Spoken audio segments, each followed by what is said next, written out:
सेवेसाठी घेतलेला अभंग हा तुकाराम महाराजांचा चार चरणाचा संतपर प्रकरणातील आहे. या अभंगामध्ये तुकाराम महाराजांनी संतांचं सिद्ध ऐश्वर्य सांगितलं आहे.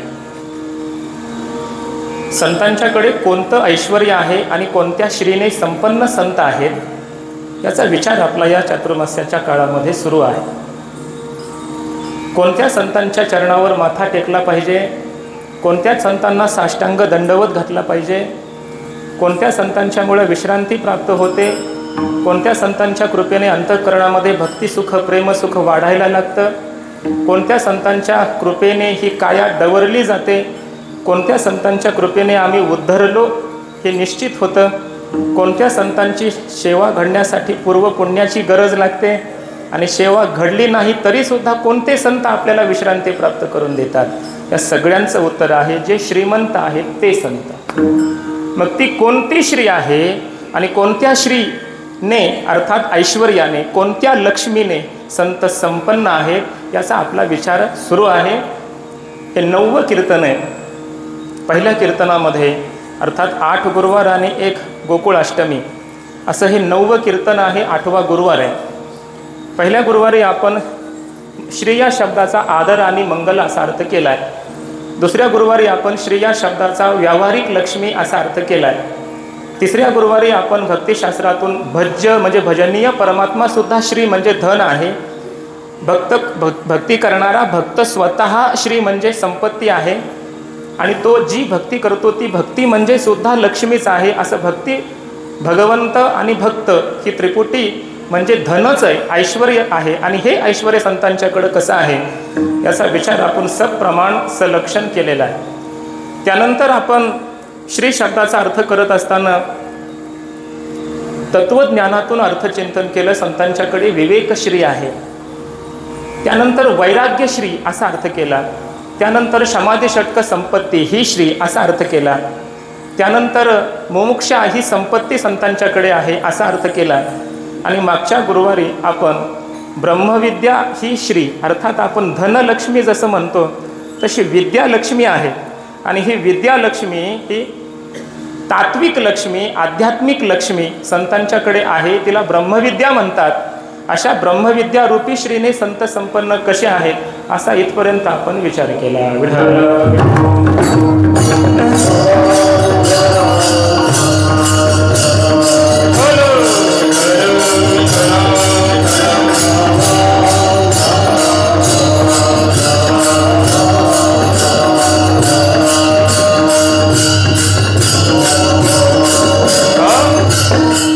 आज आपण श्री या शब्दाचा वेगळा अर्थ पाहणार आहेत. संत श्रीमंत आहेत. मग संतांच्याकडे कोणती श्रीमंती आहे तर आज आपल्याला विचार करायचा आहे त्या श्रीमंतीचा. ते धन, ती श्री, ती लक्ष्मी, ते ऐश्वर्य संतांच्याकडे आहे. एक विशेष आहे. आजचं जे ऐश्वर्य संतांच्याकडे आहे ते सिद्ध ऐश्वर्य आहे. संतांच्याकडे सिद्ध ऐश्वर्य आहे आणि या सिद्ध ऐश्वर्यालाच मोक्षश्री म्हणतात.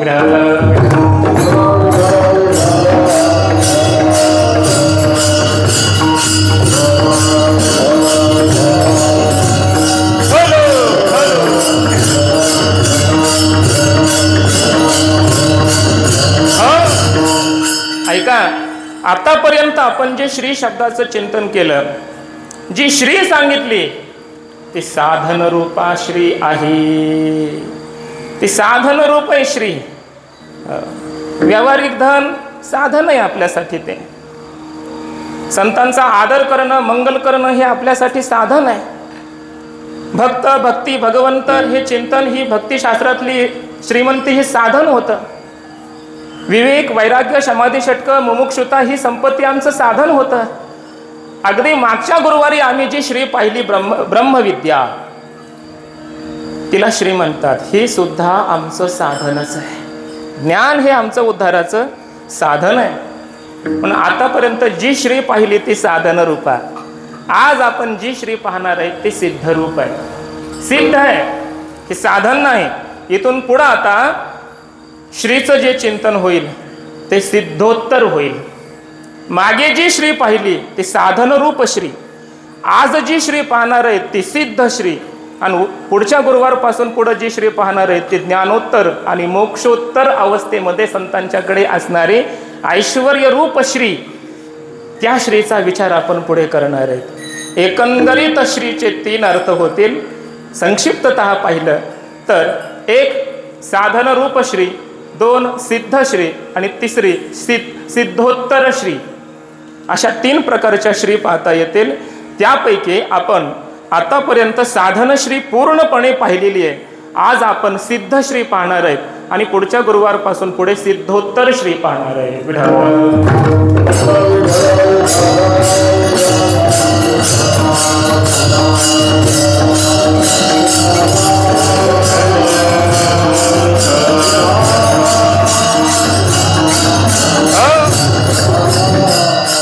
ही साध्यश्री असं म्हणा, सिद्धश्री म्हणा, साध्य रूप श्री म्हणा.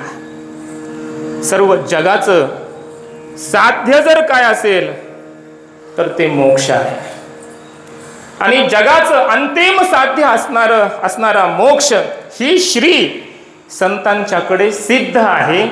म्हणून जगाच्या दृष्टीने साध्य रूप श्रीचं आज चिंतन आणि संतांच्या दृष्टीने सिद्ध रूप श्रीचं चिंतन.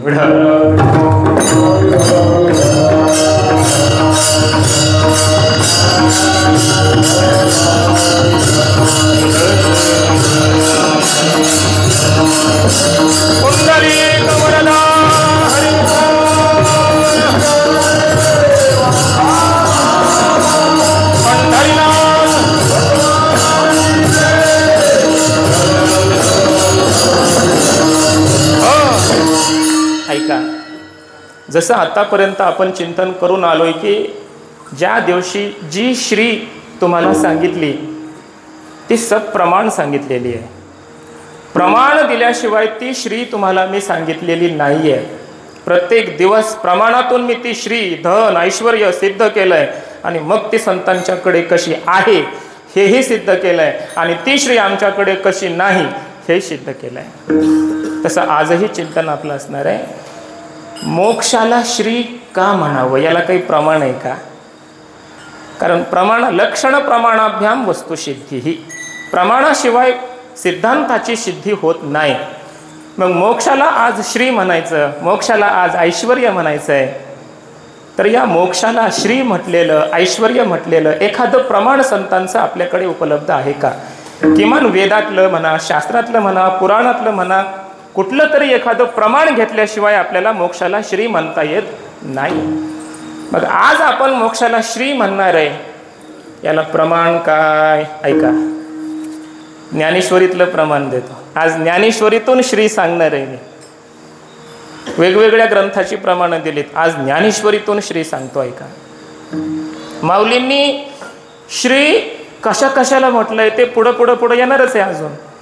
आज मी ज्ञानेश्वरीतून सिद्ध करणार आहे. ज्ञानोबाराय मोक्षाला श्री म्हणतात. ऐका आता प्रमाण 9व्या अध्यायातलं एक प्रमाण देतो. बरीचशी प्रमाण आहेत. ऐका, का चाचुचेनी सांडशी खांडीजे पयपानी राजहंसे तुझ ज्ञान विज्ञान तैसे वाटोनी देऊ. बरोबर, माऊलींनी आधी दृष्टांत दिलाय. राजहंस काय करतो? आपल्या चोचीच्या द्वारा दूध आणि पाणी एकत्र मिसळलेलं असताना दुधाचं ग्रहण करतो, पाणी जाग्यावर ठेवतो.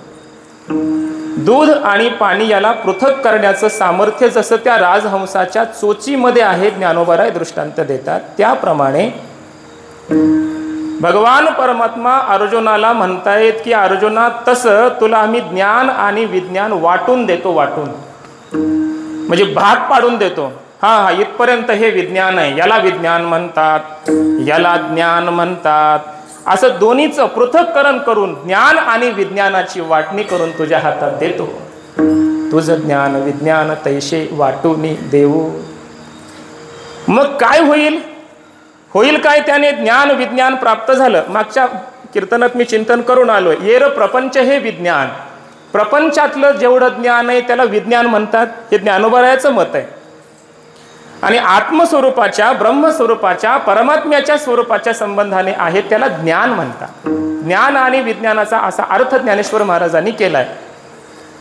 जगद्गुरु शंकराचार्यांनी ज्ञान शब्दाचा अर्थ परोक्ष ज्ञान असा केला आणि विज्ञान शब्दाचा अर्थ विशेषेण ज्ञानम इति विज्ञानम अशी व्युत्पत्ती करून अपरोक्ष ज्ञान असा अर्थ केलाय गीतेच्या भाष्यामध्ये या श्लोकावर चिंतन करताना. ज्ञानम विज्ञान सहितम यज्ञात्वा मोक्षसे शुभात अशुभात संसारात त्वम मोक्षसे यज ज्ञात्वा तज्ज्ञानम विज्ञान सहितम प्रवक्ष्यामि. शंकराचार्य म्हणतात तुला ज्ञान आणि विज्ञान सांगतो असं देव बोलतायत. ज्ञान म्हणजे परोक्ष ज्ञान, विज्ञान म्हणजे अपरोक्ष ज्ञान. परोक्ष ज्ञान म्हणजे काय तर परमात्म्याच्या अस्तित्वाचं ज्ञान. परोक्षम ब्रह्म विज्ञानम शाब्दम देशिकपूर्वकम बुद्धिपूर्व कृतम पापम कृत्स्नम दहती वन्यवत. पंचदशिकार म्हणतात ब्रह्म अस्ति इति चेद वेद परोक्ष ज्ञानमेव तत्. परमात्मा आहे. कसा परमात्मा आहे? सत्स्वरूप आहे, चित्स्वरूप आहे, आनंद स्वरूप आहे, अद्वितीय आहे, जगताचं कारण तेच आहे, असं परमात्म्याचं ज्ञान होणं, या ज्ञानाला परोक्ष ज्ञान म्हणतात अशी वेदांताची परिभाषा आहे. मग अपरोक्ष ज्ञान म्हणजे काय तर ज्या ज्ञानामध्ये परमात्मा सत्स्वरूप आहे, चित्स्वरूप आहे, आनंद स्वरूप आहे असं ज्या स्वरूपाचं ज्ञान झालं ते स्वरूप परमात्म्याचंच नसून ते स्वरूप माझंही आहे, मी वासुदेव तत्वता, तेच माझंही खरं स्वरूप आहे असं ज्ञान होणं याला अपरोक्ष ज्ञान म्हणतात, यालाच विज्ञान म्हणतात अशी शंकराचार्यांची परिभाषा आहे. ज्ञानेश्वर महाराज म्हणतात जाणीव जेथ न रिगे विचार मागुता पाऊली निगे तर्को आयनी नेघे अंगी जयाच्या अर्जुना तया नाव ज्ञान. जिथं विचार प्रवृत्त होऊ शकत नाही, जिथं तर्क प्रतिष्ठित होऊ शकत नाही, जिथं बुद्धी पोहोचू शकत नाही, यन मनसा न मनोते ये नाहुर मनोमतम असं जे परब्रह्म आहे त्या परब्रह्म स्वरूपाच्या ज्ञानाला ज्ञान म्हणतात. ते खरं ज्ञान आहे. मग विज्ञान म्हणजे काय तर येर प्रपंच ते विज्ञान, संपूर्ण विश्वाच्या संबंधानं जे ज्ञान आहे. मग परमाणूपासून आकाशगंगेपर्यंत जेवढं ज्ञान आहे, जागतिक ज्ञान आहे, वैश्विक ज्ञान आहे, याला विज्ञान म्हणतात. हे ज्ञानोबा मत आहे. आणि मग अशा प्रकारचं ज्ञान आणि विज्ञान आम्हाला वेगळ्या स्वरूपाचं कळालं पाहिजे. इथपर्यंत हे असं विज्ञान आहे. जगताच्या ज्ञानाची एक मर्यादा आहे, लक्षात घ्या. जगत हे जड आहे, जगदंतपाती जीव, हे ज्ञान मर्यादित आहे. तिथून पुढं जे सुरू होतं ते तत्व आहे, ते परब्रह्म आहे. जगताच्या आत आणि जगताच्या बाहेर आकाशापेक्षाही विस्तारलेलं जे परब्रह्म आहे त्याचं ज्ञान म्हणजे विज्ञान आहे. अशा प्रकारचं ज्ञान आणि विज्ञान, जगताचंही ज्ञान आणि परमात्म्याचंही ज्ञान, हे दोन्ही प्रकारचंही ज्ञान ज्ञानोबाराय म्हणतात परमात्मा अर्जुनाला सांगतायत. लक्षात घ्या बरं. आपल्याला वाटतं प्रपंचाच्या ज्ञानाची मग काय गरज, म्हणजे वाटतं पण खरं तर आपण त्याच्यातच आहेत, प्रपंचातच गुंतलेलो आहेत, प्रपंचातलीच ज्ञान मिळवतोय. इंजिनियर होणं, डॉक्टर होणं, हे ज्ञान मिळवणं काय आपलं मला सांगा ना. हे जगतातलंच ज्ञान आहे ना. आजपर्यंत कधी असं ऐकलंय का MBBS केला आणि जीवनमुक्त झाला, इंजिनियर झाला आणि त्याला जीवनमुक्ती, तुकाराम महाराजांसारखी जीवनमुक्ती मिळाली, आता दिवस चारी खेळी मिळी, असं कधी ऐकलं असं? लक्षात घ्या. जगतातलं ज्ञान हे पोटभरी विद्या, आमच्या गुरूंची भाषा आहे. जगतातलं ज्ञान हे पोटभरी विद्या आहे आणि परमात्म्याचं ज्ञान, अध्यात्मातलं ज्ञान हे मरणमारी विद्या आहे.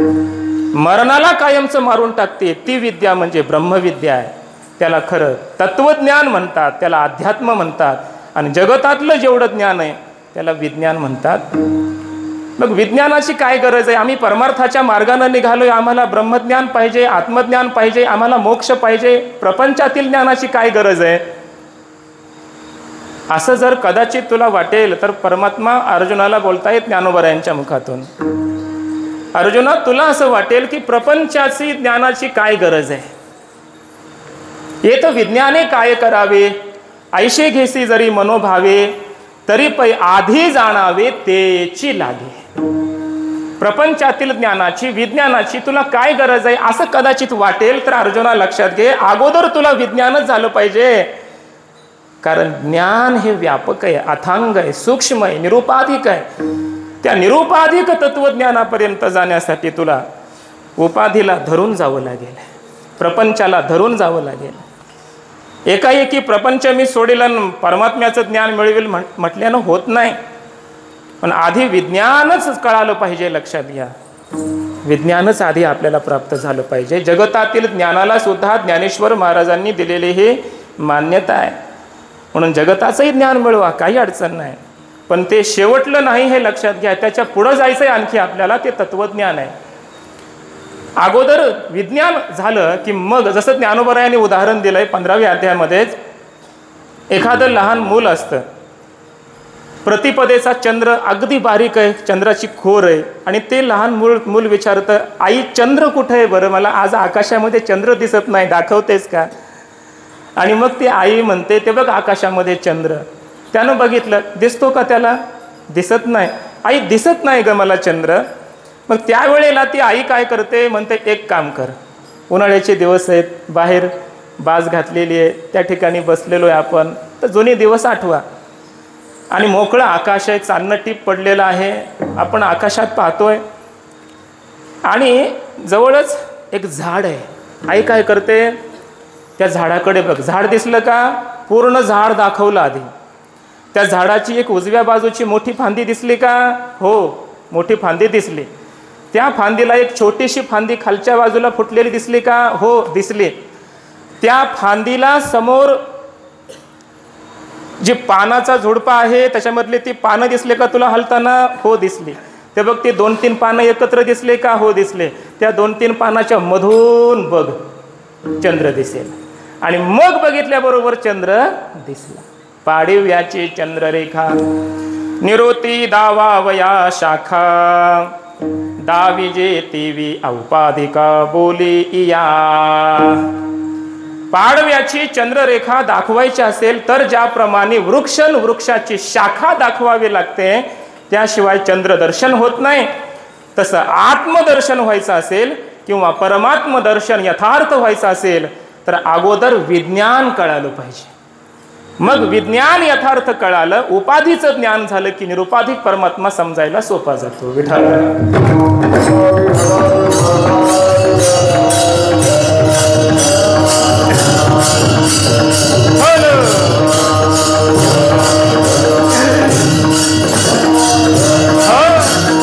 म्हणून ऐका, विज्ञानाची ही गरज आहे, ज्ञानाची गरज आहे.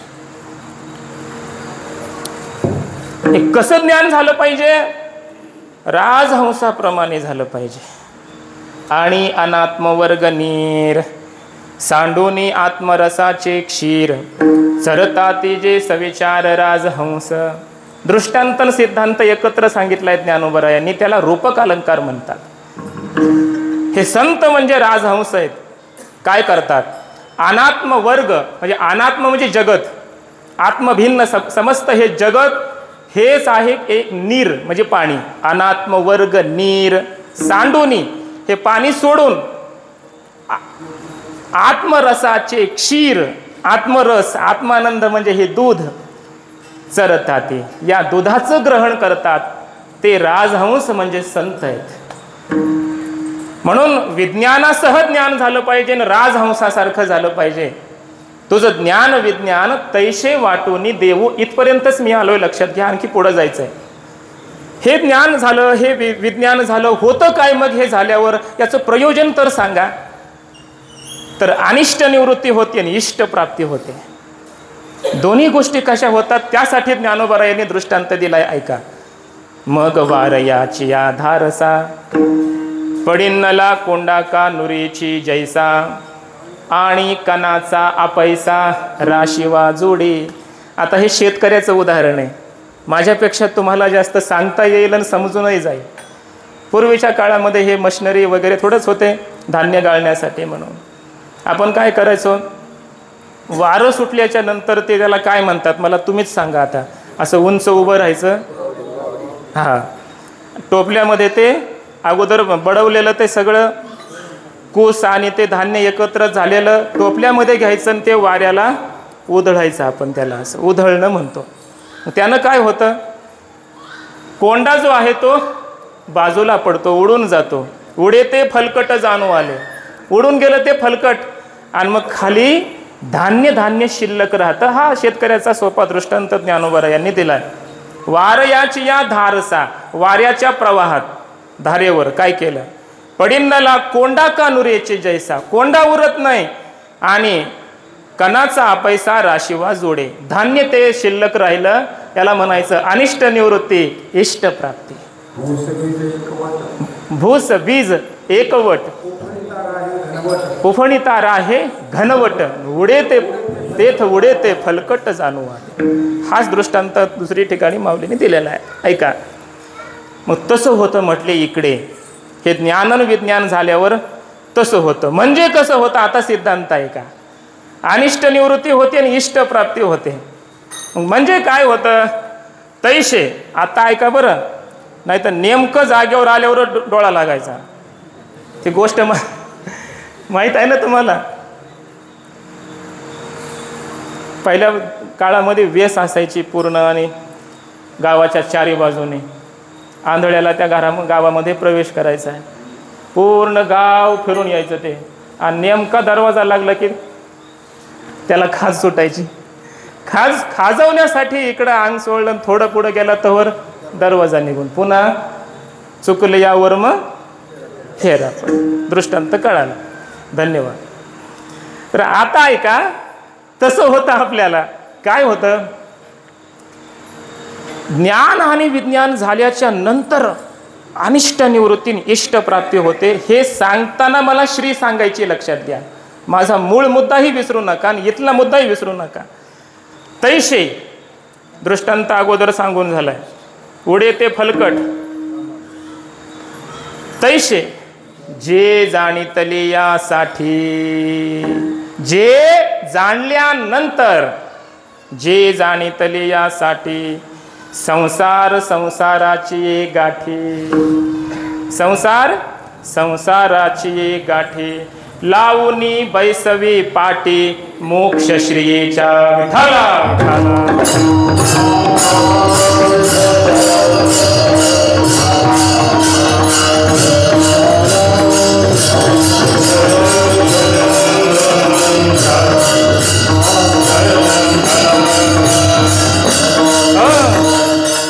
तैसे जे जाणितले यासाठी. सरळ अर्थ सांगतो ऐका. जे म्हणजे विज्ञानासहित असणारं ज्ञान, असा अर्थ आहे जे शब्दाचा. विज्ञानम विज्ञान सहितम, विज्ञानासह झालेलं जे ज्ञान आहे. जे जाणितले यासाठी, हे ज्ञान जाणल्यानंतर म्हणजे ज्ञान झाल्यानंतर होतं काय परिणाम, संसार संसाराची एक गाठी. संसार संसाराच्या गाठीत म्हणजे संसार संसाराच्या जागेवर राहतो. लावणी बैसवी पाटी, पाटी म्हणजे पदी, पदावर लावणी संसार संसाराच्याच गाठीला लावतो. आणि आपण मात्र स्वतः बैसवी बसवतं. ते ज्ञान आपल्याला बैसवी बसवतं. कुठं बसवतं, बैसवी पाटी मोक्ष श्रियेच्या, मोक्षरूपी ऐश्वर्याच्या राजगद्दीवर, या पदावर, या श्रीमंतीवर ते ज्ञान आपल्याला आरूढ करतं. इथं श्री सांगितली मोक्ष. या मोक्षरूपी श्रीच्या पदावर तो महात्मा आरूढ होतो. लक्षात घ्या. म्हणून क्रमाने चिंतन चाललंय आपलं, हे विसरू नका, विसरूच नका. अगदी क्रमाने श्रीचा अर्थ सांगत चाललोय मी. मागचं पुढं, पुढचं मागं करतच नाहीये. साधकाचं जीवन उभं करतोय आपल्यासमोर. मागे बोलून गेलो मी. संतांचा आदर करा, संतांचं मंगलाचरण करा. पहिला दिवस व्यावहारिक लक्ष्मी आमच्याकडंच आहे असं नाही, आपल्यापेक्षा त्यांच्याकडं कितीतरी पटीनं आहे. हे चिंतन करून त्यांना शरण जा. तिथं जाऊन भक्त, भक्ती, भगवंत याला श्री म्हणतात हे समजून घेऊन भक्ती करा, साधना करा. अजून काय करा, भक्ती सेवा करता करता विवेक श्री प्राप्त करा, त्यांच्याकडे ती आहे. वैराग्य श्री प्राप्त करा, त्यांच्याकडे ते आहे. त्यानंतर समाधी षटक संपत्ती ही श्री प्राप्त करा, जी त्यांच्याकडे आहे. मुमुक्षा श्री प्राप्त करा, त्यांच्याकडे ती आहे. आणि नंतर ब्रह्मविद्या मिळवा, त्या मुमुक्षेने, तीव्र इच्छेने ब्रह्मविद्या रूपी श्री प्राप्त करा. आणि एकदा ब्रह्मज्ञान झालं ना, तत्क्षणी जे होतं त्याला मोक्ष म्हणतात. म्हणून आज आपण मोक्षश्री पाहतोय. आज आपण मुक्त झालो सगळे.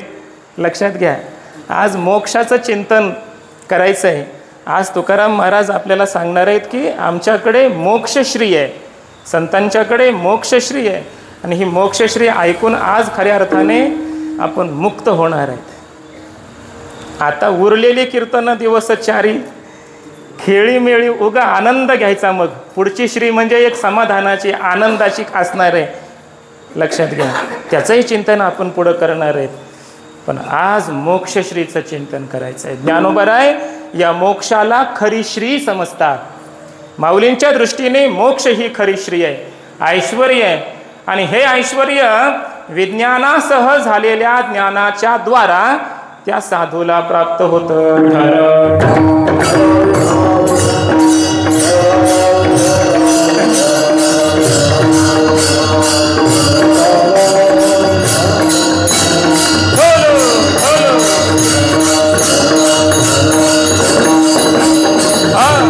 ऐका, एक प्रमाण दिलं, अजूनही एक प्रमाण ज्ञानेश्वरीतलं देतो. 18व्या अध्यायामध्ये श्लोक आला, अहंकारम बलम दर्पम कामम क्रोधम परिग्रहम विमुच्य निर्मम शांतो ब्रह्मभूयाय कल्पती. या श्लोकावर फार गोड चिंतन केलंय माऊलीने. आपल्याला अडवण्यासाठी काही शत्रू येतात.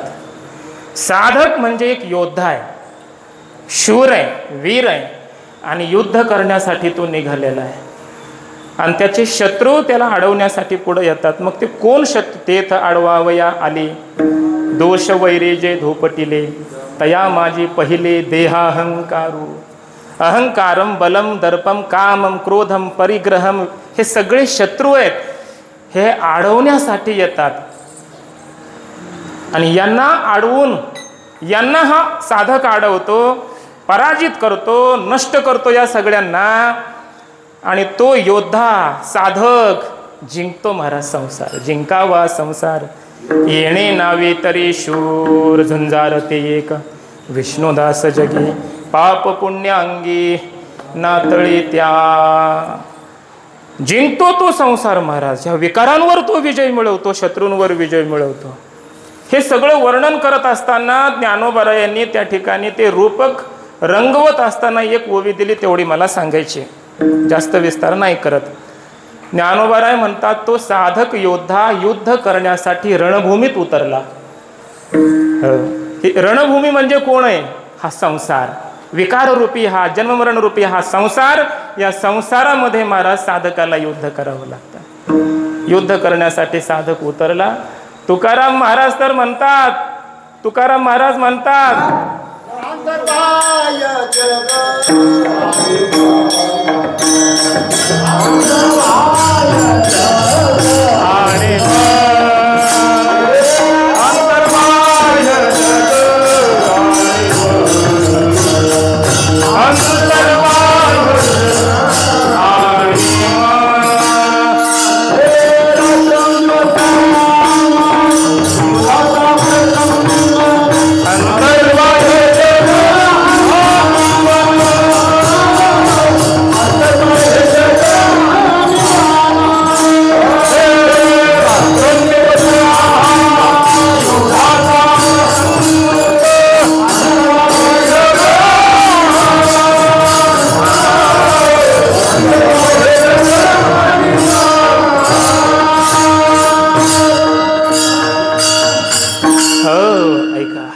अंतर्बाह्य जग आणि मन.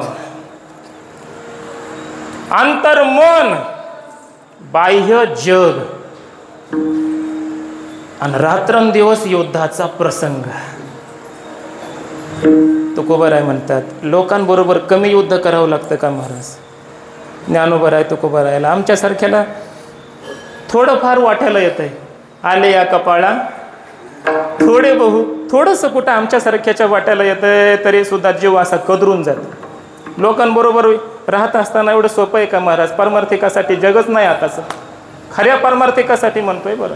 परम आर्थिक म्हणजे लक्षात घ्या, त्याचं चिंतन सुरू आहे आपलं. खरी श्री, खरा परमार्थ करणाऱ्याचं जगच नाही आहे. त्रास होतो त्याला, जगाचा खूप त्रास होतो. नाही आम्ही खाता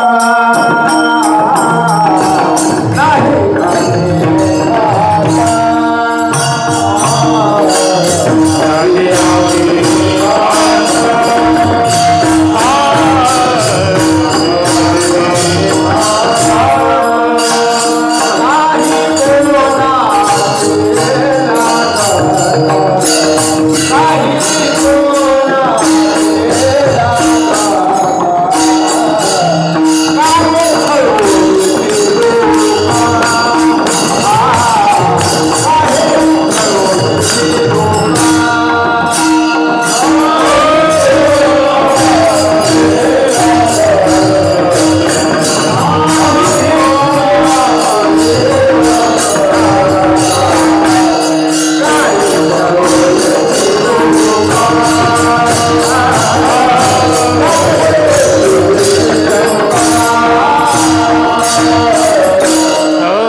नाही कोणाचे काहे छळो येते लोक. क्या बात. तुकोबाराय म्हणतात आम्ही कोणाचं खातही नाही आणि आम्हाला कोणाचं लागतही नाही, असाच अर्थ आहे बरं त्याचा. खातही नाही आणि कोणाचं आम्हाला लागतही नाही, का लोक आमचा छळ करतात काय नाही. तुकोबाराय म्हणतात म्हणजे युद्धाचाच प्रसंग आहे ना खऱ्या साधूला. आतमध्ये मन आणि मनातले विकार खवळून येतात, हे शत्रू आहेत. आणि बाहेर लोक खवळूनच अंगावर पडतात त्याचे. कुत्र्यासारखे फक्त लचकीच तोडायचे राहतात, बाकी सगळं करतात. रात्रंदिवस खऱ्या संताला आणि साधूला महाराज युद्धाचाच प्रसंग आहे. माळ घातली तरी लोक बोलतात आता माळ घातली होय. इतके दिवस खाऊन खाऊन दमला ना, आता माळ घातली होय. आणि घाली नाही गेली तर अरे टेकलं ना, आता शरीर पडायला आलं ना, मरण आलं ना जवळ, आता तरी सुधार ना. काही करा महाराज, लोक त्रास दिल्याशिवाय राहत नाहीत, बोलल्याशिवाय राहत.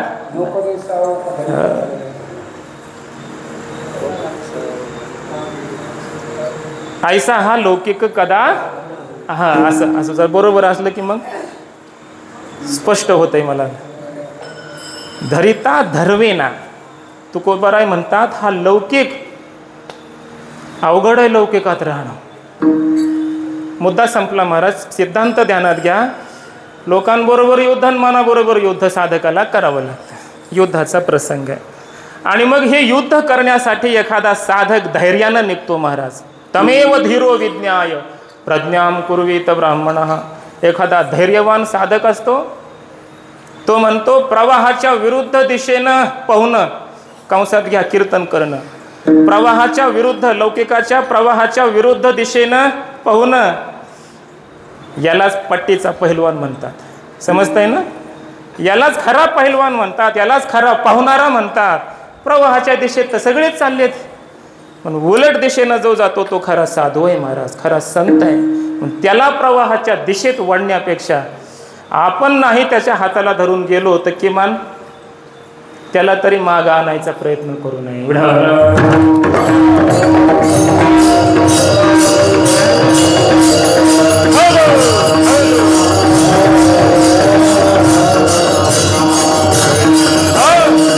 ऐका, अशा संसारामध्ये युद्ध करण्यासाठी निघालेला आहे तो साधक. ज्ञानोबरायांची भाषा फार गोड आहे. ऐशेनी संसार रणा आतू, अंधारी सूर्य तैसा असे जातू, मोक्ष विजय श्रिये वरैतू होवावया लागे. वीर रस आहे महाराज, त्यामुळे वीर रसात ओवी म्हटली.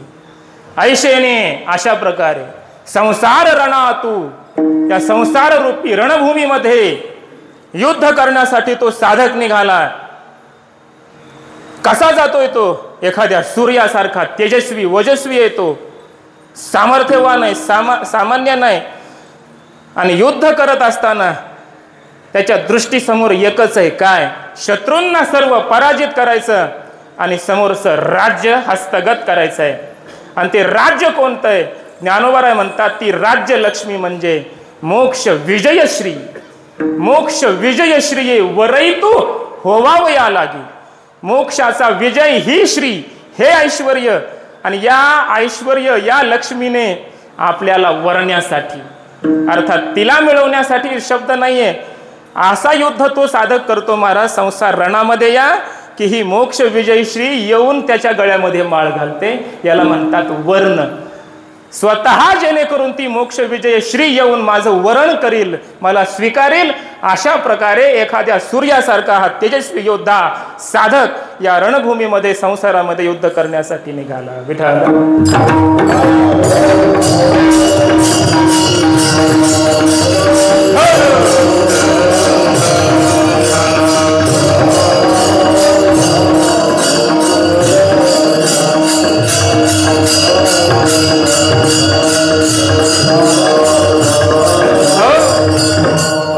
ऐका, हे दुसरं प्रमाण दिलं. या ठिकाणी ज्ञानोबा म्हणतात मोक्ष विजय श्री, मोक्षाचा विजय, मोक्ष मिळवणं ही श्री आहे. श्री ही खरी श्री आहे साधूकडे, आणि ही श्री स्वतःहून साधूचा स्वीकार करते. दुसरं प्रमाण दिलं. तिथंच आणखी ओवी आलेली आहे. ब्रह्मैक्या सारिखे स्वराज्य येता जवळिके, तेही लोक हरिखे भरून टाकी. जीव आणि ब्रह्माचं ऐक्य म्हणजे लक्षात घ्या बरं, इथं मोक्ष आहे. ब्रह्मैक्या सारिखे स्वराज्य, हे स्वराज्य मोक्षाचं स्वराज्य आहे. हे मोक्षाचं स्वराज्य जवळ आलेलं आहे, म्हणजे मिळालं नाही अजून, जवळ आलेलं आहे, मिळणारच आहे आता. अशा अवस्थेमध्ये त्या साधूला अवघेची त्रैलोक्य आनंदाची आता अशा अवस्थेमध्ये हे सगळं त्रैलोक्य त्या साधूला आनंदमय दिसायला लागतं. याला मोक्षश्री म्हणतात. ऐका, अजून एक ओवी ज्ञानोबा राहायची. 18व्या अध्यायामध्ये शेवटी गीतेचं वर्णन करत असताना माऊलींनी गीतेचं खूप वर्णन केलेलं आहे. एक श्लोकाचं वर्णन, अर्धा श्लोक, एक शब्द गीतेचा वाचला तरी किती फळ काय प्राप्त होतं, हे सगळं सांगत असताना ज्ञानोबा म्हणतात, ऐका, ही गीता आपल्याला काय करते, जर आपण गीतेचं नित्य चिंतन केलं तर होतं काय, परिणाम काय, फल काय. ज्ञानोबा सांगतात, म्हणून मने काया वाचा जो सेवको होईल इयेचा, तो स्वानंद साम्राज्याचा चक्रवर्ती करी. पुनरावृत्ती नाही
गीता वाचे जे म्हणते, नाही पुनरावृत्ती तया नरा.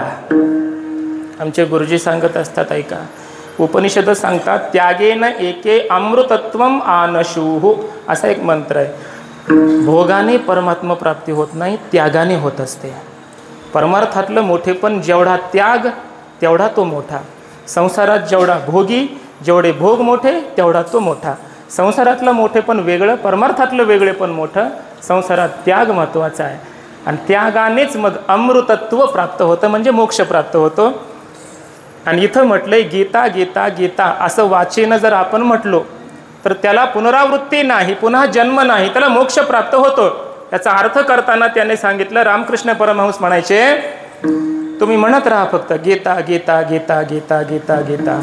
काय होतं माहिती आहे का, तागी तागी तागी तागी तागी असं हो जा. गीता गीता म्हणजे काय, तागी तागी म्हणजे त्याग कर त्याग कर त्याग कर, असा गीता शिकवते आपल्याला. गीता गीता गीता म्हणत गेलं तर त्यागी तागी होतं, आणि त्याचा अर्थ असा आहे की गीता आम्हाला त्याग शिकवते.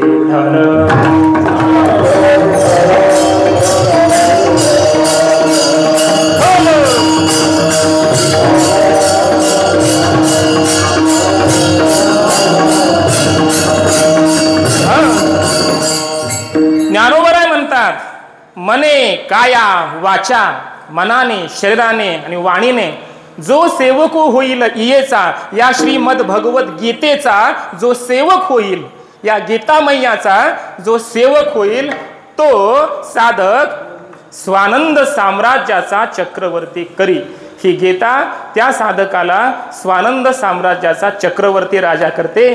हे स्वानंद साम्राज्य म्हणजेच मोक्ष, लक्षात घ्या. यालाच मोक्ष म्हणतात. साम्राज्य भुवने सुखी नांदे, याला म्हणायचं मोक्ष सुख. साम्राज्य, स्वस्ती साम्राज्यम, ते केलं आपले ते ह्याच्यामध्ये पूजेमध्ये शेवटी म्हणतात बघा, स्वस्ती साम्राज्यम, स्वराज्यम. स्वराज्य, साम्राज्य हे शब्दच आम्हाला सांगतात. स्वस्य एव राज्यम, स्वराज्यम. सर्वत्र मीच नटलेलो आहे अशी अवस्था म्हणजे स्वराज्य आहे. साम्राज्य म्हणजे काय? सर्वत्र समम ब्रह्म, सर्वत्र परमात्म दर्शन, एका परमात्म्याला सर्वत्र पाहणं, हे साम्राज्य. साम्राज्य. आणि हे साम्राज्य त्या साधकाला ते गीता प्राप्त करून देते. यालाच म्हणायचं मोक्ष लक्ष्मी. हे मोक्षाचं ऐश्वर त्या साधकाला प्राप्त होतं. म्हणून असा मोक्ष साधूकडे असतो, असं चिंतन आपलं सुरू आहे. हे एक प्रमाण झालं. ऐका, अमृत अनुभवामध्ये आपल्या गुरूंचं वर्णन करत असताना ज्ञानोबराय म्हणतात, आमचे गुरु फार उदार आहेत आणि जगातील सर्वात मोठे दाते. कारण जगातला सर्वात मोठा दाता कोण मानला जातो? अन्नदान केलं म्हणजे सर्वात मोठा दाता. 1000-2000 दिले म्हणून दाता नाही. अहो महाराज, इथं आलेल्या प्रत्येकाला जर सोन्याची अंगठीच केली एखाद्यानं समजा, तर त्याला आपण सर्वात मोठा दाता म्हणू की नाही? सुवर्णाचं दान करणं सोपं आहे का महाराज? बघायला भेटणार का?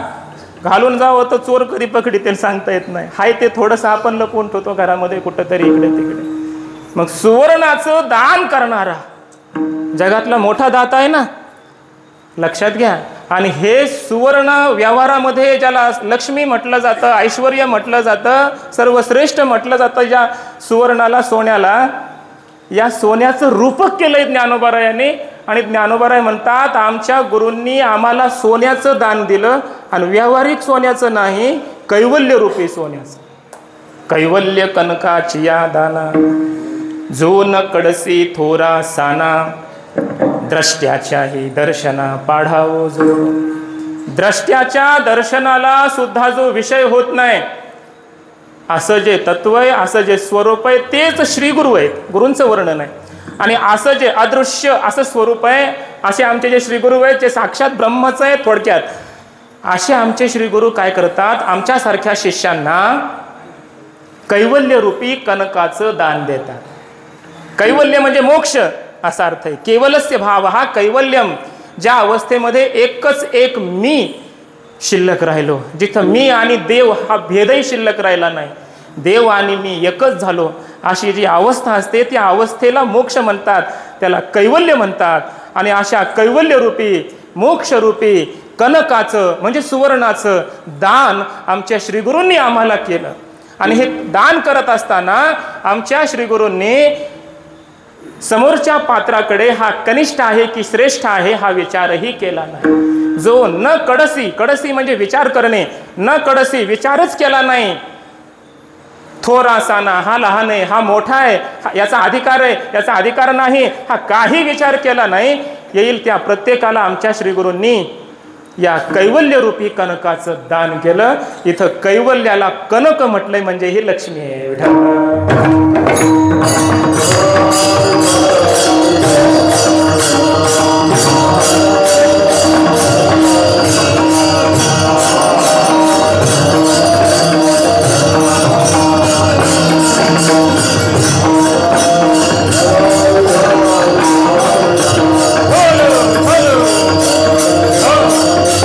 आता ऐका महाराज, ज्ञानोबरायांसारख्या सत्शिष्याला निवृत्तीनाथ महाराज रूपी सद्गुरूंनी दिलेलं हे कैवल्य कनकाचं दान ज्ञानोबरायांनी हे कैवल्य कनकाचं दान घेतलं, ग्रहण केलं, अर्थात त्यांना हे कैवल्य मोक्ष प्राप्त झालेला आहे, ही मुक्ती प्राप्त झालेली आहे.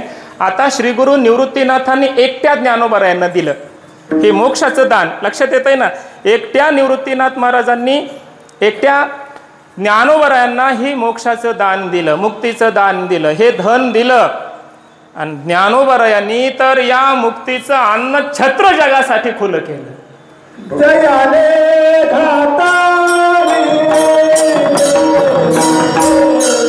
मुक्ती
जगासाठी महाराज हे मुक्तीचं अन्नछत्र ज्ञानोबरायांनी खुलं केलं, सगळ्यांना मोक्ष दिला. म्हणे कुठं दिला, कसा दिला? ज्ञानेश्वरी वाचा, मग तुम्हाला कळेल महाराज. कोणी असा, कशाही असा, ज्ञानेश्वरी वाचा, तुम्हाला मोक्ष मिळाल्याशिवाय राहणार. ज्ञानेश्वरी म्हणजे मोक्षाची पंगत आहे. अशी जसं इथं मागं पंक्ती बसतात तशा काय आळंदीमध्ये कुठं माऊलींनी पंक्ती घातल्यात का? घ्या मोक्ष, घ्या मोक्ष.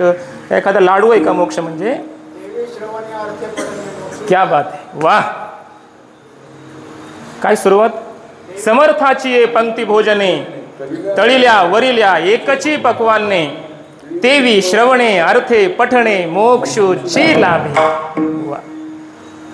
ज्ञानेश्वरी महाराज वाचा. ज्ञानोबराय म्हणतात कुणी ऐका, श्रवणे, अर्थे, एखाद्याने अर्थाचं चिंतन करा, प्रत्येक शब्दाचा अर्थ समजून घ्यायचा प्रयत्न करा, ते करता येत नाही. पठणे, वाचन करा, पारायण करा, काही करा, श्रवण करा, अर्थचिंतन करा, नाही तर पारायण म्हणजे पठन करा, काही करा, मोक्षची लाभे. आणि त्यासाठी दृष्टांत दिलाय. ज्ञानोबराय हे समर्थ आहेत ना, दाते कसे आहेत ज्ञानोबराय? समर्थ आहेत. आणि मोठ्याची पंगत असल्यावर महाराज खालच्या मजल्यावर वेगळा मेनू, मधल्या मजल्यावर वेगळा, आणि त्याच्या वरच्या मजल्यावर वेगळा, असं असतं का? तळिल्या वरिल्या, तळभागन वरचा भाग, एकची पक्वाने, सगळ्यांना एक पक्वान, सगळ्यांना सारखं. आपल्या पंक्तीमध्ये सगळ्यांना सारखंच आहे ना जेवण, कोणाला वेगळं आहे का? नाही आहे. तसं ज्ञानोबरा आहेत महाराज. सगळं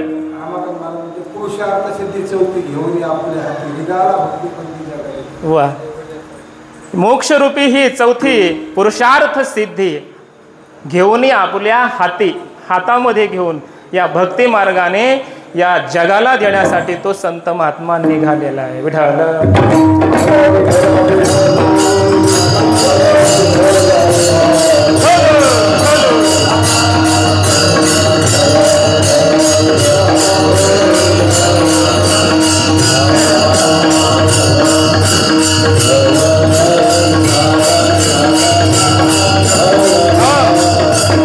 आता ऐका, माऊलींनी मोक्षश्री सांगितली.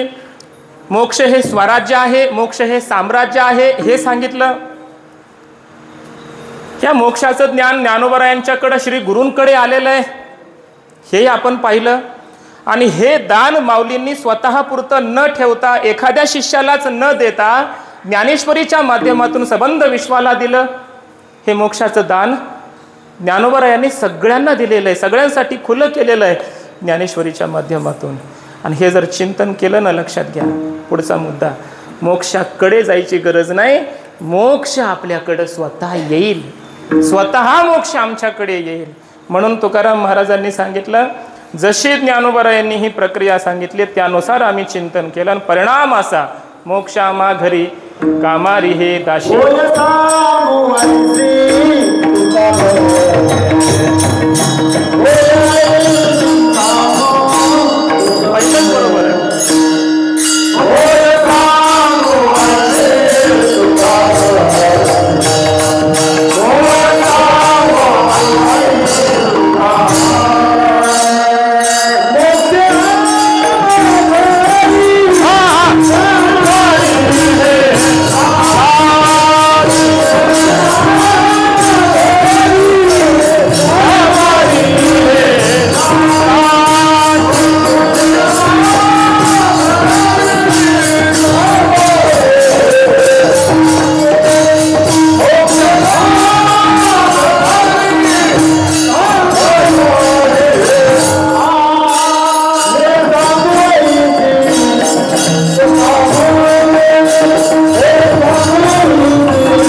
आम्हा घरी कामारी हे दाशी. तुकोबाराय म्हणतात, त्या मोक्षाला आम्ही फार मोठी किंमत दिली आणि त्यालाच आम्ही आमच्या जीवनात महत्त्व दिलं असं समजू नका. आम्ही तर आमच्या जीवनात प्राधान्य भक्तीला दिलं, साधनेला दिलं, चिंतनाला दिलं, सेवेला दिलं. घेणं मी जन्म याचसाठी देवा. मग जन्म घेण्याची तयारी आमची, पण लक्षात घ्या, ही सेवा आणि ही भक्ती केल्याचा परिणाम मोक्षामा घरी. ही मोक्ष लक्ष्मी स्वतः संतांच्या चरणाची सेवा करते. मोक्ष येतो काकुलती, संताप्रती येतात. माझा अंगीकार करा म्हणून ह्या मुक्ती संतांच्याकडे स्वतःहून येतात. लक्षात घ्या. परिणाम कशाचा आहे माहिती आहे? निवृत्तीनाथांनी दिलेलं कैवल्याचं दान ज्ञानोबरायांना, ज्ञानोबरायांनी जगासाठी मोकळं केलेलं, त्याचाच अंगीकार सगळ्यांनी केला. आणि ज्ञानोबरायाच्या नंतर जेवढे संत झाले, महाराज तुकोबाराय असतील, नाथ महाराज असतील, निळोबाराय असतील, आत्ताच्या सद्गुरू जोग महाराजांपर्यंत, संत माधवबाबापर्यंत, मोतीराम महाराजापर्यंत, अगदी विठ्ठल महाराज प्रसादजीपर्यंत, धोंडा महाराजांपर्यंत, ह्या सगळ्या संतांनी काय केलं? ज्ञानेश्वरीचं सेवन केलं. ज्ञानोबरायांनी दिलेलं जे पंगत घातली होती, जे मुक्तीचं दान होतं, ते ज्ञानेश्वरीच्या माध्यमातून ग्रहण केलं या सगळ्या संतांनी. त्यामुळं सर्व संतांकडे काय आहे? श्री संतांची या विठोबा.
माथा चरणावरी संतांच्याकडे मोक्षश्री आहे आणि ही श्री त्यांच्याकडे स्वतःहून गेलेली आहे.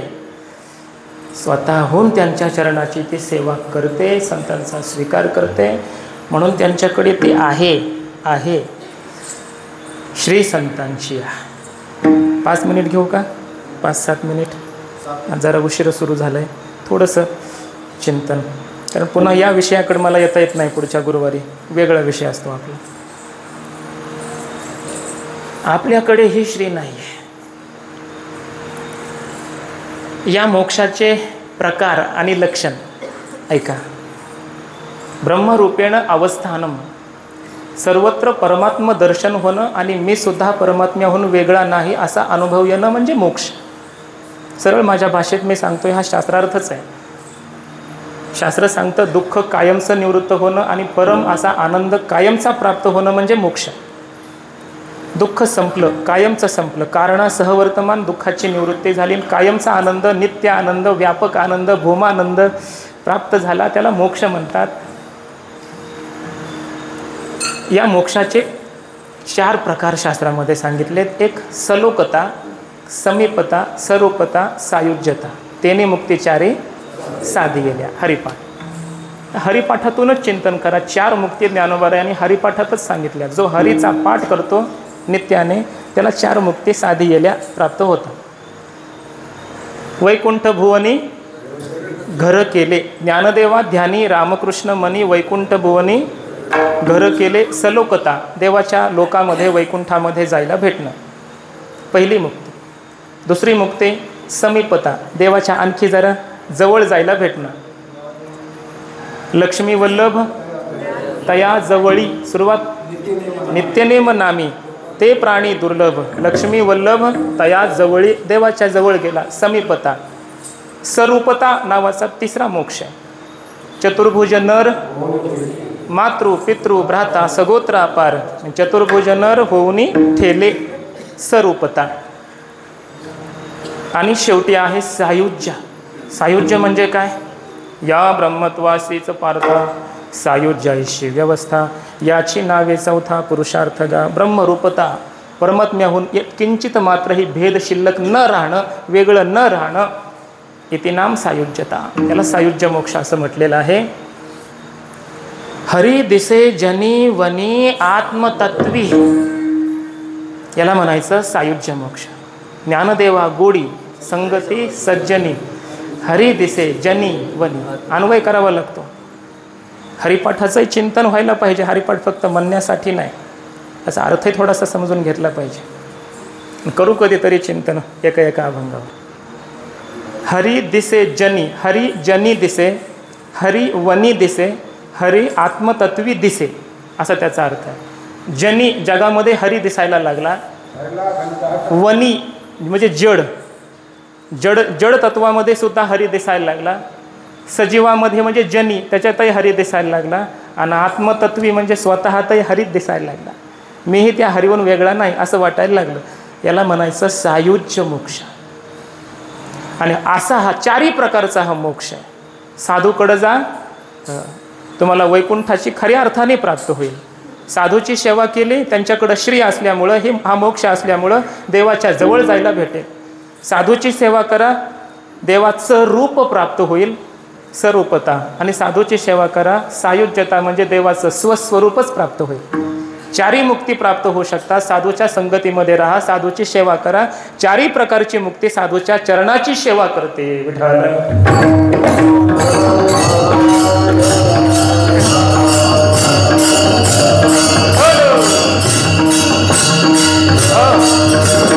ऐका, उगं शेलके हाणतोय मी, ह्याच्यामध्ये पूर्ण शास्त्र भरलेलं आहे. या मोक्षाचे पुन्हा प्रामुख्यानं 2 प्रकार केलेत. सायुज्य नावाच्या मोक्षाचे, शेवटचा जो सायुज्य, त्याचे पुन्हा 2 प्रकार. एक जीवनमुक्ती आणि दुसरी विदेहमुक्ती. ज्ञान झालं, ब्रह्मरूपता प्राप्त झाली, परमात्म दर्शन सर्वत्र व्हायला लागलं आणि आयुष्य उरलं, त्याला म्हणायचं जीवनमुक्ती. सोप्या भाषेत सांगतो, याची देही याची डोळा, भोगू मुक्तीचा सोहळा, याला म्हणायचं जीवनमुक्तीचा आनंद.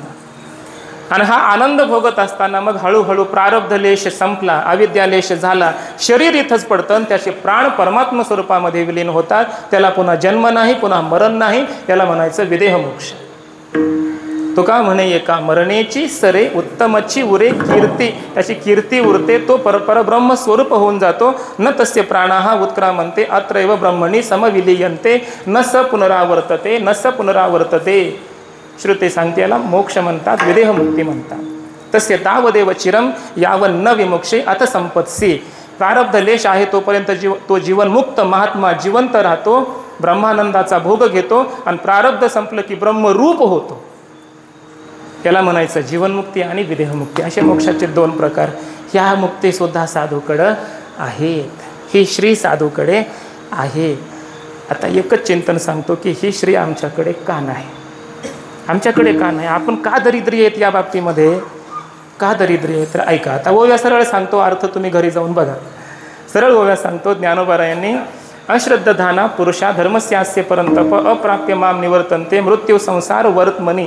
माम अप्राप्य म्हणजे मोक्ष प्राप्त न करून घेता मृत्यू संसार वर्तमनी वर्तन्ते. या मृत्यूरूपी संसाराच्या मार्गावरच ते पुन्हा पुन्हा येत जात राहतात. का? त्याचं उत्तर दिलंय अश्रद्धधाना हा धर्मस्यास्य, या ज्ञानरूप धर्मावर ज्यांची श्रद्धा नाही, अश्रद्ध, आणि त्यामुळे त्यांना हे असं घडतं. आणि या वर्षा ओव्या बघा, आता माऊलीने याचं स्पष्टीकरण केलंय. पाहे पादोद पवित्र आणि गोड, पाशी त्वचेची या पदराड, परिते अवघेरुनी गोचेड, अशुद्ध काय न सेविते ना काय कमलकंदा आणि दरदुरी, नांदनोक एकेची घरी, परी पराग सेविजे भ्रमरी, येराची खलोची उरी, का निदैवाची या परिवरी, लोह्या रुतलिया हाती सहस्रवरी, परी तेथ बैसोनी उपवासू करी, का दरिद्रे जिये तैसा हृदयामध्ये मी रामू, असता सर्व सुखाचा आराम, की भ्रांताशी कामो विषयावरे. इथवर एक झालं, भ्रांत झालोय आपण, भ्रमिष्ट झालोय ज्ञानोबराय म्हणतात. आणि आपल्याला इच्छा फक्त या विषयाचीच अंतःकरणात आहे, म्हणून आपण या हृदयातल्या रामापासून दूर गेलो. हृदयातल्या रामापासून आपण दूर गेलो. राम आपल्या दूर गेला नाही, राम हृदयातच आहे. हृदयातला राम सोडून आपण दूर गेलोय, रामाला सोडून कुठे गेलोय? विषयांना शोधण्यासाठी. हे एक कारण झालं. त्याच्या पुढं ज्ञानोबराय काय बोलतात ऐका. बहुमृगजळ देखून डोळा, थुंकी जय अमृताचा गेळीता गळाळा, तोडीला परिसू बांधिला गळा, शुक्तिका लाभे. काय गोड उदाहरण दिलंय माऊलीने. एखाद्याला तहान लागली म्हणे, जोरात तहान लागली, देवा देवा देवा मला तहान लागली. देवाची अशी तळमळीनं हाक मारली महाराज. देवानं रूप घेतलं दुसरं, अमृताचा कलशच घेऊन आला देव. पे म्हटला पाणी. काय आहे म्हटले? अमृत आहे. त्याला माहितीच नव्हतं. अमृताचा घोड घेतला आणि त्याला इतक्याच समोर असं पाणी दिसलं. काय होतं ते? मृगजळ. त्याला वाटलं पुढं पाण्याचं तळ आहे, एवढंसं एक घोड घेऊन काय होणार आहे माझं.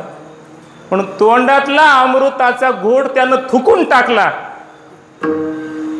आणि मृगजळाला पाणी समजून धावत सुटला. तसं आपलं झालंय. त्याचं नाही चाललं, आपलं चाललंय हे सगळं. ज्ञानोबराय सांगतात, तोडीला परिसू बांधिला गळा, शुक्तिका लाभे. एकाला परीस भेटला, परीस लोखंडाचं सोनं करून जगात नंबर 1चा श्रीमंत झाला असता की नाही. पण काय झालं, त्यानं तो परीस घेतला, गळ्यामध्ये बांधला. म्हणला छान दिसायला दगड हा जरा वेगळा दिसतोय, आणि म्हणून त्यानं गळ्यामध्ये तो परीस बांधला. त्याला माहिती नाही हा परीस आहे म्हणून. थोडंसं पुढं गेला आणि त्याला एक शिंपलं दिसलं. त्याला वाटलं ह्या दगडापेक्षा हे शिंपलं फार छान दिसायलंय. बांधिला गळा म्हणजे बांधलेला, गळ्यामध्ये बांधलेला परिसू तोडीला, फेकून दिला, आणि पुढचा शुक्तिका लाभे, समोरची शिंपलं घेतलं आणि गळ्यामध्ये बांधलं. तसं आपलं झालंय. तैशी, आता सिद्धांत, तैशी अहम ममतेची ये लवड सवडी, माते न पवतीची बापुडे, म्हणून जन्म मरणाची ये दुथडी डहुळी ते ठेली. अहम मी शरीर, मम हे सगळं माझं आहे. या अहंकार आणि ममतेमध्ये लवड सवडी गजबजीने, या वेगावेगामध्ये, माते न पवतीची मला प्राप्तच होत नाहीत. मी विसरूनच गेलो यांच्या आयुष्यातून. आणि काय झाले? जन्म मरणाच्या या दुथडी वाहणाऱ्या माया नदीमध्ये सापडले.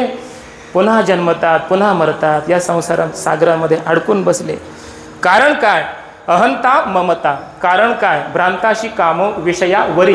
या कारणाने मोक्ष आम्हाला प्राप्त होत नाही. त्याचं दारिद्र्य आमच्याकडे, आम्ही बंध आहेत, बांधलेलो आहे. आणि संत महात्मे मोकळे झालेले आहेत. हां, महाराज बांधलेला म्हणजे त्याला कर्माचं, धर्माचं, शास्त्राचं, लोकाचं, मर्यादेचं बंधन आहे की नाही? साधूला कसलंच बंधन नाही महाराज. लोकाचं नाही, शास्त्राचं नाही, कर्माचं नाही. सर्व बंधनातून तो मुक्त झालेला आहे. त्याला म्हणायचं मुक्त होणं, मोक्ष प्राप्त होणं. मुक्त झालेला आहे महात्मा महाराज. म्हणून तो लोक मर्यादा ठेवत नाही.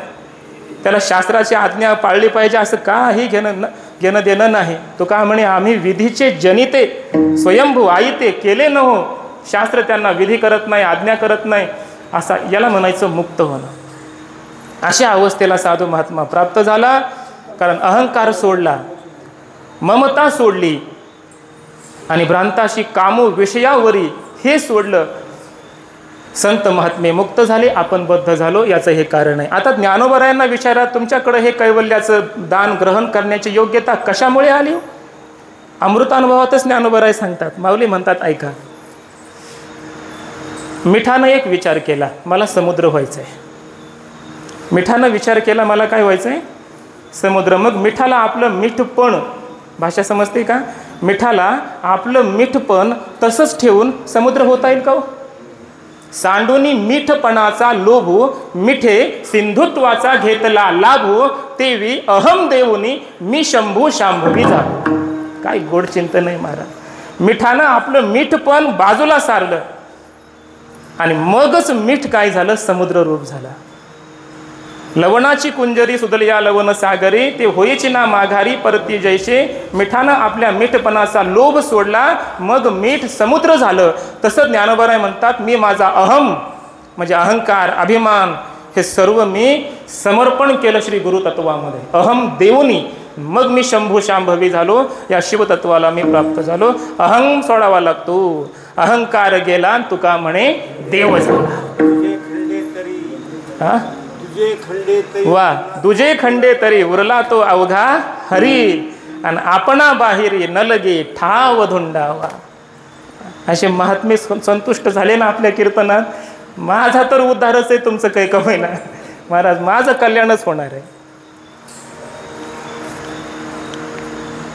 आपणा बाहेरी न लगे ठाव धुंडावा. अहम द्यावा लागतो बरं, परमार्थामध्ये लक्षात घ्या. अहम द्यावा लागतो, त्याशिवाय आपली व्यापकता सिद्ध होत नाही. म्हणून ज्ञानोबराय म्हणतात, मला हे कैवल्य प्राप्त झाले. ही माऊलीने आपली योग्यता सांगितली.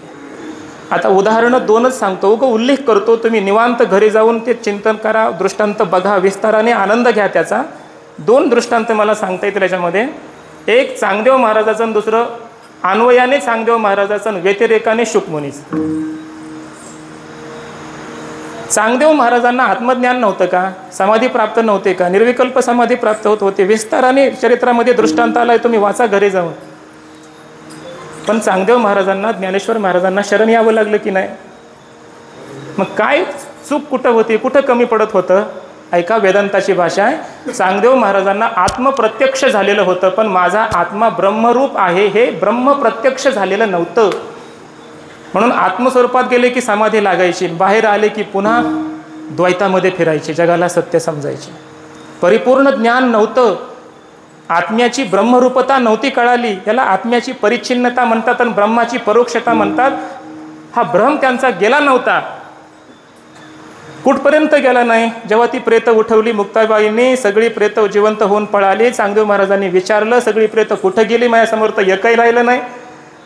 आणि मग सांगितलं की कोणी 4 जण भावंड आले होते, त्यांच्याबरोबर भरपूर वारकरी होते. त्या छोट्याशा चिमुकल्या मुक्ताईनं ही सगळी तुमच्या समोरची प्रेत जिवंत केले. महाराज, चांगदेव महाराजांच्या समोर 6 महिन्यानं समाधी लागायचा, 6 महिन्याचा. आणि समोर लोक प्रेत आणून टाकायचे. 6 महिन्यांनी जेव्हा ते समाधी तुटायचे, तेव्हा त्या प्रेतांकडे ते बघायचे. हजारो प्रेत समोर पडलेले, लोक आपला आशेनं आणून टाकलेले, आणि त्याच्यातलं एखादं जिवंत व्हायचं. हे सामर्थ्य त्यांच्या योगाचं. मुक्ताबाईनं विचारलं, ही सगळी प्रेतं का टाकली इथं? ते म्हणले, चांगदेव महाराज समाधीतून जागे झाले की यांच्याकडं पाहतात, ह्याच्यातलं एखादं जिवंत होतं. न जाणू लागला आमच्या घरच्याचा कोणाचा नंबर, ठेवलेत. मुक्ताबाईनं सांगितलं, मी करू का यांना जिवंत? यांचा अधिकार कळायलाच होता, माहिती होतं. करा म्हटले. कुत्र्याचं हाड घेतलं एक हातामध्ये, त्या सर्व प्रेतावून असं फिरवलं. संजीवनी मंत्र महाराज येत होता मुक्ताबाईला, कारण ही नाथ परंपरा आहे आणि नाथ गोरक्षनाथाची मच्छिंद्रनाथाची ही परंपरा आहे आणि नाथ परंपरेमध्ये संजीवनी मंत्र दिला जातो. मुक्ताबाईंनी संजीवनी मंत्र म्हटलं आणि फिरवून टाकलं त्या कुत्र्याचं हाड. झालं असं, सगळी प्रेत जिवंत झाले आणि ते कुत्र्याचं हाडही जिवंत झालं. कुत्र होऊन ते पळालं क्वाय करी. चरित्रामध्ये वर्णन आहे. हे सामर्थ्य मुक्ताबाईचं. आणि हे चांगदेव महाराजांना जेव्हा समजलं, चांगदेव महाराज म्हटले कोण आहेत ते, कुठले आहेत, मग पत्र लिहिलं पाहिजे. आता काय लिहायचं? चिरंजीव लिहावं तर अधिकारानं मोठे आहेत, प्रणाम करावा तर वयानं लहान आहेत. तिथंही अहम गेला नाही बरं, जायला पाहिजे होता, कळायला पाहिजे होतं. मी वयानं जरी मोठा 1400 वर्षाचा असलो तरी हे अधिकारानं मोठे आहेत. परमार्थात अधिकाराचं मोठे पण असतं, वयाचं नसतं. कळायला पाहिजे होतं, पण अहम नाही गेला. कोरपत्र पाठवलं आणि त्याच्यावर ज्ञानेश्वर महाराजांनी श्रीगुरूंच्या आज्ञेने चांगदेव 65 लिहिली. पत्र वाचलं पण कळलं काहीच नाही, अर्थ समजला नाही. पत्राचा अर्थ समजून घेण्यासाठी निघाले. आता निघताना काय तो लवाजमा, शिष्याने अहंकार भरून दिला. महाराज तुम्ही काही साधे आहेत का? असं पायानं जायचं असतं का? अहम गेला नाही महाराज, अजून अहम गेला नाही, लक्षात घ्या. अहम गेला नाही. वाघावर बसले, सापाचा चाबूक केला आणि आकाशमार्गी निघाले. इकडं ज्ञानोबारायांना कळालं, भिंतीवर बसलेले सकाळी सकाळी कोवळं ऊन खात. 2 शिष्य धावत पुढे आले, आमचे महाराज येत आहेत, आमचे महाराज आलेत, लाखो शिष्य सोबत घेऊन.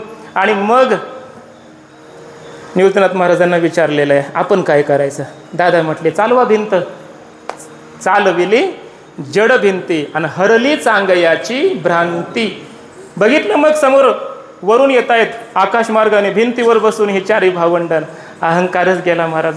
विश्रांत वड आळंदीमध्ये तिथं उतरले. ज्ञानोबारायांनी भिंत उतरली खाली आणि असं म्हटलंय, एक प्रहर म्हणजे 3 तासाचा एक प्रहर असतो. 3 तास चांगदेव महाराजांनी साष्टांग दंडवत घातलेला आहे. चरित्रामध्ये वर्णन. उठायलाच तयार नाहीत. आणि गुरूंनी दंडवत घातला असते एवढे पाठीमागे लाखो शिष्य दंडवत घातलेला 3 तास तसेच. आणि ज्ञानेश्वर महाराजही वाट बघत होते, अहंकार चाललाय, जाऊ द्या, अहम गेला पाहिजे. 3 तासानंतर निवृत्तीनाथ महाराजांनी सांगितलं, ज्ञानेश्वरा जा, चांगदेवाला उठवा, नाहीतर चांगदेवाचा प्राण जाईल. म्हणले आता फक्त प्राण शिल्लक राहिलाय, अहम गेला म्हटले पूर्ण, फक्त प्राण राहिलाय. आणि मग जाऊन हाताने उठवलं महाराज, असं गळ्याला लावलं ज्ञानोबाराय. सिद्धबेटापर्यंत चालत गेले. माऊलींचा अभिषेक केलाय चांगदेव महाराजांनी त्या ठिकाणी. लाख अभिषेक घातले असं वर्णन आहे ज्ञानोबारायांनी. आणि तिथं मग ज्ञानेश्वर महाराजांच्या आज्ञेने मुक्ताबाईंनी चांगदेव 65चा अर्थ समजावून सांगितला चांगदेव महाराजांना. आणि मग कळालं ब्रह्मज्ञान, माझा आत्मा ब्रह्मरूप आहे हे ज्ञान मग झालं. मग चांगदेव महाराज म्हटले की चांगदेव म्हणे, आजी जन्मा आलो, गुरुपुत्र झालो मुक्ताईचा. आणि मग चांगदेव महाराज मुक्त झाले, त्या दिवशी मुक्त झाले. जेव्हा अहम संपूर्ण समर्पित केला तेव्हा मुक्त झाले. लक्षात घ्या, तेव्हा मोक्ष झाला. आता शुकांचं उदाहरण, एवढे मोठे शुकाचार्य महाराज, विषय जिनोनी जन्मले, शुकादिक जे दादोले, ते विषयाची वाणिता झाले भाटतयाची. असे विरक्त संन्यासी असणारे, यम प्रव्रजंत मनोपेतमपेत कृत्यम, भागवताची सुरुवातच शुकमुनीची चरित्रातून होते. ब्राह्मणाचे पोरं एक खेळाशी भ्याले, ते काय बाहेर आले, कापत ते नागवेची पळून गेले. सगळे चरित्र माहिती आहे तुम्हाला. थांबले नाहीत. किती मोठा अधिकार होता. हाक मारली शुकाचार्यांना, हो देत आहे झाडं झुडपं. आत्मभाव किती प्रसारित झालेला आहे. एका सरोवरामध्ये समोर स्त्रिया स्नान करत होत्या. तिथून हे नग्न अवस्थेमध्ये धावत गेले शुकमुनी. आणि तिथूनच जेव्हा व्यासमुनी पाठीमागं धावत, व्यासमुनींना बघितलं आणि त्या स्त्रिया लाजल्या.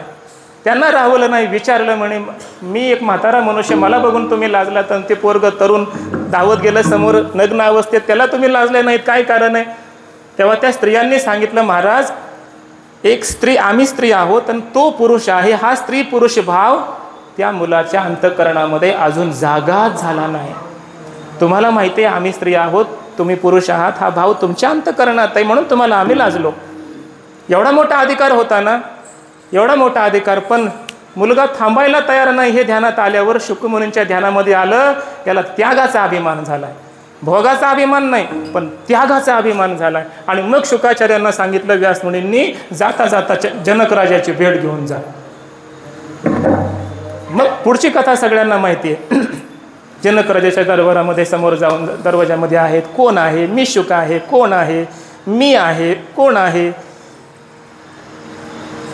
जेव्हा काहीच उत्तर आलं नाही तेव्हा जनक राजा बाहेर आला आणि उपदेश केलाय महाराज शास्त्रामध्ये विस्ताराने चिंतन आहे. येन त्यजसी तत्यज. ज्या अहम वृत्तीने तू जगाचा त्याग केलास त्या त्यागाचाही तू आता त्याग कर.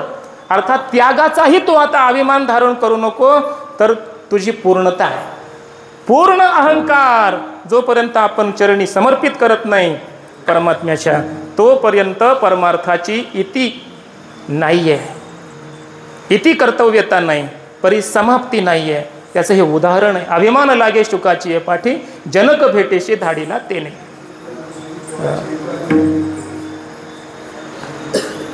म्हणून अहम हा पूर्ण समर्पित करावा लागेल.